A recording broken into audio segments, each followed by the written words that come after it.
What's up, guys? This is Ty Zen. I'm broadcasting right now from east of the city of San Juan in the island of Puerto Rico.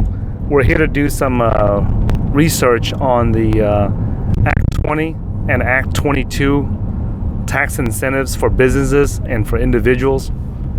And with me today is we have my team members here. David Fong. Say hello, David. Hey guys, how's it going? Right, your options grandmaster. Wait until you guys see this guy trade options. Okay, and we have Eric, our community manager. What's up, guys? Right. Oh. What's up, guys? Our jerry rig speakerphone here. Right. Okay, guys. So even though we're here doing research on the tax laws, right, we are not going to talk about the tax incentives or the tax advantages of living in San Juan or living in Puerto Rico right now.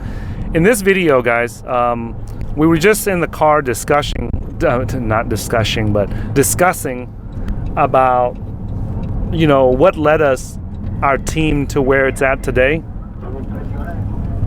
And we talked about making the people that you associate yourself with and the friends that you make a big difference in how the well-being of your financial life. And something that Eric and I have always talked about for many years is the concept of friends, making friends by choice versus friends by default, right? And what we mean by that is that friends by default, there's two types of friends that we make in life. So with me here is my friends Eric and David Fong right here. And Eric and David are what I call friends by choice, not friends by default. Friends by default are people that you go to school with, you go to work with, your coworkers, or your colleagues. They're the result of proximity. Hold on. Friends by default are usually the result of proximity or relationship. Okay. Or basically, you didn't choose that person as a friend. It's just by sheer proximity. They live next to you, they work next to you, or they trade crypto next to you, They or just something so like happen that. to be there, basically. Yeah, they just happen to be there. So it's very important that depending upon the type of financial life that you want, you know, in school they teach us that bullshit about, you know, don't judge a book by its cover. But what we're here to tell you is that when you make friends, it's extremely important that you do judge a book by its cover. And not only that, but more so, you judge the person's actions, the person by their actions and what they do, to see if it fulfills your financial needs or your financial goals. Because if you want to become a millionaire, and you want to drive Lambos and things like that, there's absolutely nothing wrong with that. It's just that if you hang around the people that do not believe it can happen, or do not know how, or do not want to, or think that you're stupid or crazy for doing that, then you're never going to get there, right? So before we guys, you know, we share with you guys about, you know, how to make friends with people by choice in a better way, you know, that can help you create life-changing money or life-changing finances. You want to add anything else about the friends by default or friends by choice? Nope. Okay. I forgot it a minute. Okay, well, just let me know when you have it in your mind, okay? So we're going to take a few examples here of you got an example you want to share of a friend by default that did not turn out well? Well, before I jump into the example, the thing that you were touching on Speak up. the thing that you were touching on as far as friends by choice by friends versus friends by default, it's not that friends that you choose are going to give you financial situations. They're not going to give you financial opportunities, even though that may happen, you know, based on where they work or something like that. That's not the reason that we're talking about this. If you're hanging out with people and you're making friends by default, and these people do not have any of the habits, the thoughts or the behaviors that are necessary to being able to jump levels financially, to be able to have the levels of success in the areas that you want them, then what happens is you are effectively blocking yourself from being able to learn those skills from those people. And if you're surrounding yourself with all the people that have none of those skills, right, you're going to have a different set of skills, a different set of morals, a different set of belief systems, and all of them support not getting rich and not becoming successful in the way that you want, right? So you have to make a choice to have some friends by choice that do have those skills, those thoughts, those behavior patterns, those habits. And that way, even though they may not be millionaires and they may not be in a situation where you're like, man, I want what they have, I need to figure out how they have it, they are definitely on the right track. And by surrounding yourself with those people, you're going to get yourself on the right track to what you want. Now, following up on that, I've read this book. It's called The Compound Effect, and I'm sure it's actually not his idea, but it's basically a concept of if you take the average of the 5 people you spend the most time with, whether it's at work or it's your personal, your financial situation, your habits, all those things will be the average of the 5 people you spend the most time with, right? Okay, so I want to add to this, guys, to what Eric and David just said. That's very important, because when we talk about making friends by choice and choosing the right people as our friends, there's 3 things that we look at, and Eric just touched on it, but I like to group it together and actually delineate it so that you can actually understand what we're talking about. The 3 things that you want to focus on is the person's thoughts, their speech, and their actions. And this is extremely important because the thoughts is what's going on inside their head. And you guys hear me say this all the time, that your thoughts become reality. Or you always hear me say throughout the videos that your mentality creates your reality. Like, if you don't see yourself driving a Lambo, then that's never going to happen. I remember when I first met Eric, Eric is one of the best guys, in the women and dating arena.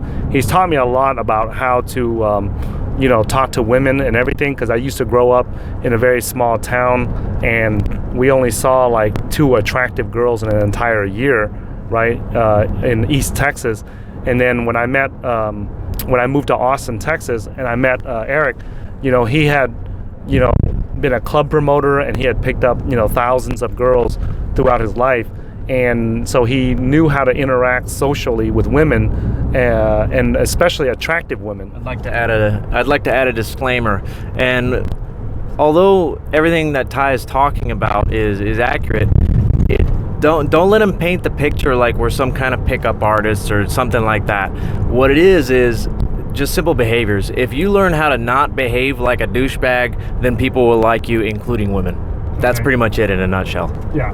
So there was a lot of things that he shared with me in how the thought patterns and the way to talk, your thoughts, your speech, and your actions, that creates attraction with women. And then we found out that when you come into the arena of making money, right, it's the same thing. The people that go from nothing and they make it to become wealthy and become rich and make life-changing money or life-changing finances, is they have a specific pattern of thought, and they have a specific pattern of speech, and they have a specific pattern of actions that they take on a consistent basis. And I guess I think that what will really help is that for you guys to create life-changing finances by making the right friends by choice. I think I'll start off first, and just share with you guys how I first met Eric and how I first met David, and what was going through my mind that made me make the decision to choose that, hey, you know what? I want these guys on my team. I want to make friends with these guys because I believe that these guys have the potential to go where I want to go. Okay? So I first met Eric when I first relocated to Austin, Texas, and I was desperate for a job, and I had no money. I had to get my little sister to spend $10 to help me get a bus pass for 1 month in Texas. I know in New York that can only get you like one ride, or in Boston maybe 2 rides, but in Texas you can ride the bus for a whole month for just $10. Okay, at least back in 2006 it was, right? So when I first met Eric, I noticed that, one of the things that I noticed is that he never, did not see him bitch, whine, and complain. That's the first sign that you'll hear. He was studying martial arts, and he was quite an impressive and high-level kung fu master. And when he got into the mixed martial arts, he got his ass whipped. Kung fu bullshit, right? So because of that, instead of bitching, whining, and complaining about why his kung fu wasn't working, he just hasn't learned the 5 fingers of death like I have. That's why he couldn't get it to work. Okay, but anyway, that was a joke, by the way. If you don't know about martial arts, in the mixed martial arts world, in the UFC, they believe that anybody who studies kung fu is a bunch of bullshit. Okay, so that's what happened with Eric. He was studying kung fu all his life, got into the mixed martial arts gym and got his ass whipped. But instead of complaining about it, he started learning jiu-jitsu. Got my ass whipped some more. Yeah. And went out and learned some jiu-jitsu and a bunch of other Muay Thai in multiple different countries, in Brazil and Thailand, all over the world, in Canada, and in places like that. And now he's a black belt in jiu-jitsu, and he can whip most people's ass quite easily. Okay, who are you black belt under? That would be Dave Phillips. Okay. Dave All Phillips. Right. What's professor? Dave Phillips is What branch? the I don't want lineage people would to be, think that I was bullshit. It was him and Cristiano Yeah, I'm not thinking about it right now. Cristiano Marcelo. Those guys together were a shootbox fight team back in early Black House days in Brazil. And the youngest red belt, he's up in Utah. I'll remember his name. Okay, all right. No, I didn't mean to put you in the spot right there, but he's trained by guys that used to train at the Shootbox Academy in Brazil, where Anderson Silva and all them Vanderlei Silva and all them guys used to train. But anyway, what I'm saying is this: like, I saw that instead of complaining about how his kung fu was not working, Eric went and learned it. Okay, learned the mixed martial arts stuff, right? And what that shows is that he was an action taker. What I'm saying? He saw that something wasn't working and he's willing to take action on it. And then when I went over to Eric's house, I remember him showing me the book Think and Grow Rich by Napoleon Hill. And then he showed me several of Rich Dad, Poor Dad books that he had read, and then several of the books by Anthony Robbins. So right away I knew that he was actively, not just talking about it, but actively working on training his mind to be more positive and to think differently than the average sheeple out there. Okay, so he didn't want to be part of the 90%, 95% that just worked 9 to 5 every day. Back then he was not clear on what he was doing, but at least he was making an effort. That's the key, guys. He was making a freaking effort, that even though he was working 2 jobs, teaching martial arts and working as a club bouncer and a club promoter, he was doing things in his thoughts, his speech, and his actions that were conducive to him growing in the right direction financially. And at that time, even though I was broke and Eric was broke, right? The thing was, every time he learned a new concept from Anthony Robbins or from Joe, what's that guy's name? Vitale? Joe Vitale, and Joe Girard. Yeah, Joe Girard. And all those personal development, self-help gurus, right? He would always call me up and share these new concepts and ideas. Hey, we do this, we can get rid of some more negative bullshit out of our heads, right? So right there, I knew that, hey, this is somebody that I want to become friends with, because, his thoughts, his speech, and his actions were in the right place. So that's what I did. Now, I want to talk about a little bit about David Fong, even though right here in front of him, right? So I met David because he and I were learning how to trade, and we were mentored by the same group of people, okay, many years ago. And I got started learning how to trade back in formally, okay? We all started long before we did it formally. We lost money, and then we finally decided to learn how to trade professionally. from professionals, and in 2007 is where I learned how to trade professionally, and then I also dragged Eric into it was it 2008? 2008. Okay. So, we both got trained and went to school to learn trading professionally. I did in 2007, and Eric did in 2008. What year did you start learning, David? So I guess at the same school, 2011. Okay. So in 2011, and even though each of us started at a different time to learn how to trade professionally, what got my attention about David was that when I first met him, he and I we met in I think it was Austin. Yeah. In Austin, Texas, and he was teaching a class on how to trade stocks, and I went in there. I was assigned to help him in that class, to help him and kind of like be the coach in the class, so that when he teaches the students how to trade stocks, I would be the one that makes sure that they implement what he taught in the class correctly. And that was the same when he would teach a options class or anything like that. I would be the one in the classroom making sure that the students did what he taught in front of the room. Okay, so what happened was on when we were off work, I would always talk to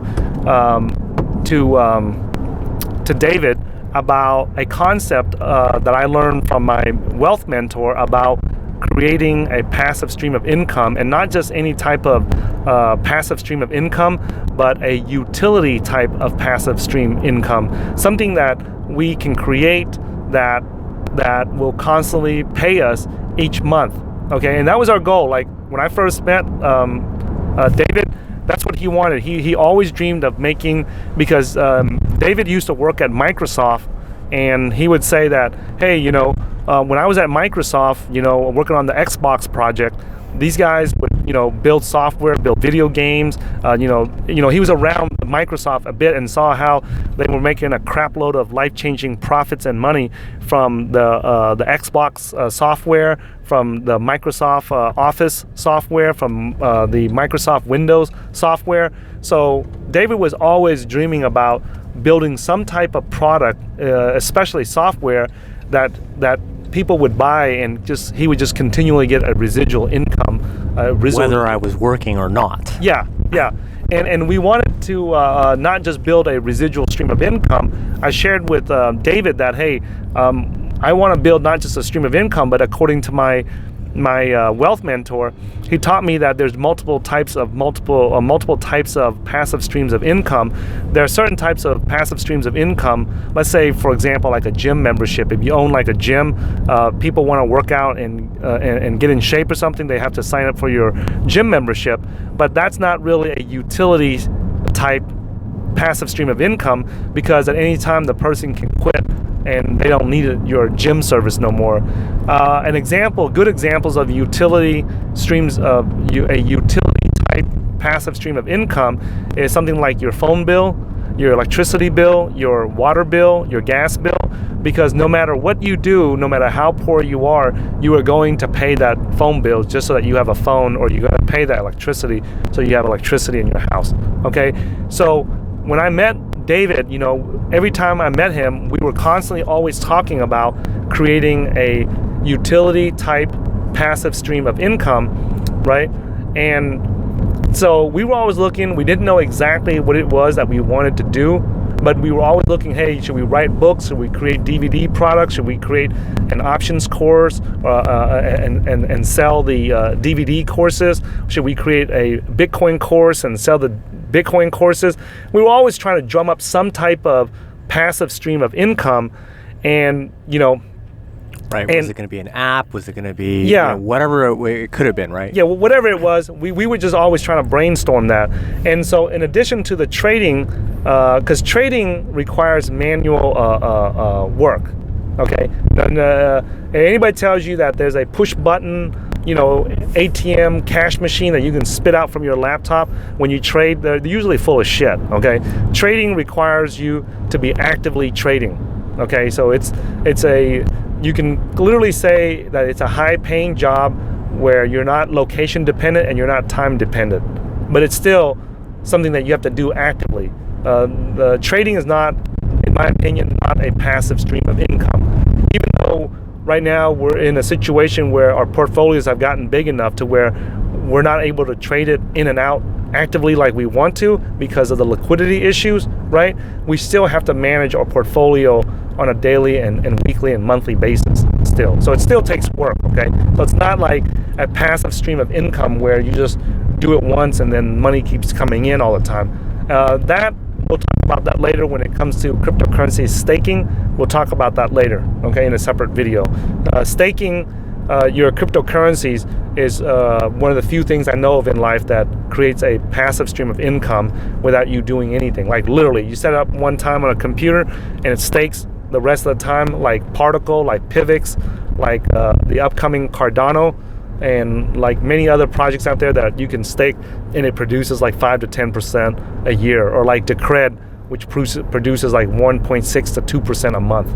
Okay, Neo also produces like 5% a month. No, not a month, but a year. My bad. Okay, so because the reason why I'm sharing this with you is because to show you that when I saw that David was willing to take money out of his pocket and invest it into his education to get trained, because there's a lot of people that you guys will meet to become traders that want to be traders, but not too many people are willing to invest the time and the money.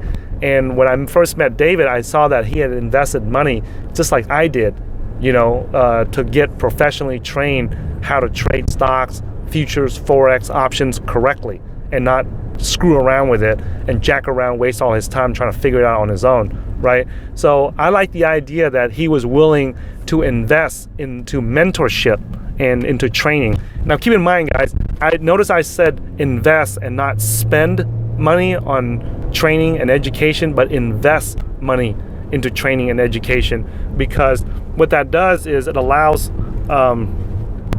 it shows that he was willing to invest into himself. And when I saw that David was willing to invest into himself, and I looked at the manner in which he talked into his thought processes, into his about creating a passive stream of income, and his Speech actions. his speech process, where he was, every time I met him, he was always talking about, hey man, we're trading and stuff, but we got to figure out a way to create a passive stream of income, man, a passive stream of income, a utility stream of income, man. You told me about creating a utility stream of income, right? And so what I did was, I saw that, hey, you know what? He's thinking the right things. He's talking the right things that I like to hear from somebody else that I want to be my friend. And then the next thing was that the fact that he was willing to take money out of his pocket and invest into his training and education to get knowledge and experience and get educated in trading like a professional, then that's when it proved to me that his thoughts, his speech, and his actions were all in alignment with someone that I would want to call a friend, as a best friend or a friend, because where I want to go to the moon, I want somebody like that with me as a sidekick on the Starship Enterprise or on the Falcon rocket. Okay, so I appreciate meeting you in Austin. And then it wasn't until we finally made the decision, when I finally was in, David and I were teaching a stock trading class in Long Island, New York. And what year was that, 2015? That sounds right, yeah. Okay. And sometime in 2015, I think it was early 2015, we made a decision. I said, hey man, we need to partner up and become business partners, because I like how you think, and I like how you talk about making money, and I like how the actions that you're willing to take. So when he and I would look at charts and analyze the stock market or the futures market or any market, I mean, he never got tired. We'd be up there till 1 o'clock in the morning. He didn't give a shit. Like, you don't ever hear, when I'm around David, I don't ever hear him complain about, man, we need to go sleep and get some rest. Screw that, man. We'll sleep whenever we're 6 foot under, okay? And he was always willing to analyze the charts with me, and do technical analysis. And he didn't give a shit how late I wanted to stay up, okay? He would be there, and we didn't easy. jack around. The ideas sort of went back and forth, right? Yeah, It's easy to talk to somebody about making life-changing profits and life-changing money when they want to do the same thing too, right? Stop trying to waste time trying to get your friends that are too stupid, right, to go and want to make life-changing money, okay? Where you have to drag them to success. You have to drag them on board the rocket ship to the moon, okay? Yeah, don't waste. They're gonna prevent you from doing it. Yeah, explain what crabs in the bucket is in case somebody's outside the U.S. So crabs in a bucket is an analogy that we use where we compare people to those crabs in a bucket. If you put one crab by itself in a bucket that you just caught, it's still alive, it's going to be able to crawl out of that bucket. And so the old secret that they used to use to keep that crab from crawling out of the bucket is they'd put a second crab in there. If you put more crabs in the bucket, then what happens is all the other crabs will hang on to the other one in trying to climb out. So they pull each other down, and they don't allow each other to crawl out of the bucket. Left or right? Okay, so the lesson there, while Eric is focusing on the roads here in San Juan because they don't have all the street signs here, is that the idea behind avoiding the crabs in the bucket bullshit is that sometimes when you want to go to the moon, right, you have to do it by yourself in the beginning just to get away from all the knuckleheads around you that don't want to go with you. And stop trying to drag these people. Stop. Okay? Stop wasting your time, your energy, and your money on trying to drag people along that don't want to come along with you. And these might be your default friends. Yeah. Right? Yeah. The ones that, their mentality and their value system. I mean, they might be totally cool to hang out with and, grab a meal, right? But when your value system and goals aren't aligned, you're going to start to see it. And it's going to drag you down. Hey, when you're trading and you're investing in crypto or anything, or in stocks or futures or Forex or options, right? There's always risk involved. There's always work involved. There's time that it sucks up from you.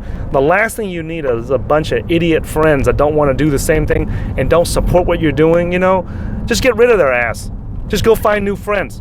It's better to have 2 friends that want to make life-changing money with you than to have 100 dumbasses, okay, that don't want to do anything, that want to sit on their ass. They want to know every statistic of Michael Jordan or Kobe Bryant or LeBron James, but they don't know jack shit how to read a stock chart and don't know what the symbol for Apple stocks are or the symbol for Bitcoin is on a price chart. Okay, that doesn't make you money. I got a piece of advice here. If you're going to go through that process, if you're going to kind of shave the fat off your Facebook friends list, so to speak, but you're doing it in physical real life, don't go through any kind of emotional struggle, because I've dealt with friends who have, they go through a really, really hard emotional struggle when considering spending less time with certain friends. You don't have to break up with them. You don't have to write them a letter. You don't have to tell them some kind of message. Listen, it's not me, it's you. Or it's not you, it's me. You don't have to go through that whole process. You don't have to go through a breakup. You don't have to go through a breakup. What you need to do is simply focus less on the things and the relationships that are not bringing you closer to where you want to go in life. Financially. We're talking Financially. about life-changing finances here. And focus more on the relationships that are going to help you, guide you, and bring you closer to the things that you want in life financially. So just simply by having relationships with people that have the right thoughts, the right speech, the right actions, and you're seeing the evidence of all those, simply by surrounding yourself with those kind of people, then you're going to see a tremendous difference in the trajectory of your life. Whereas if you have this dream of doing something, whether it's financially or in your career, but you're hanging out with people that do not show the right thoughts, the right speech, or the right behaviors, habits, and actions that are going to get you anywhere near it, then what happens is it's literally the same as putting a roadblock in front of yourself, putting another crab in that bucket, and preventing yourself from being able to achieve those things. So you don't have to break up with anybody. Just focus less on the hurtful relationships and focus more on the helpful relationships. You'll find it extremely natural when somebody has all those things aligned that you guys are going to have a very good, strong friendship in a very short amount of time. So it's not like you're going out of your way and making a superficial relationship of any kind. Okay, so Eric is a little bit more courteous when it comes to handling dumbass friends or friends that ain't gonna help you get to where you want to go, right? I'm a little bit more harsh, okay? And I'll admit that. I'm a little bit more harsh because, I wasted so much time in my life hanging around friends by default that just never got me anywhere. Wasted all my time, made me lose money, got me locked up, in jail before for stupid shit, right? And so I've gotten to a point where in my life, when I find somebody that's a knucklehead friend, and keep in mind, guys, I joke about it, and say that it's a dumbass friend. I got some smart ass friends too, not dumbass friends, but even the smart ass friends, right?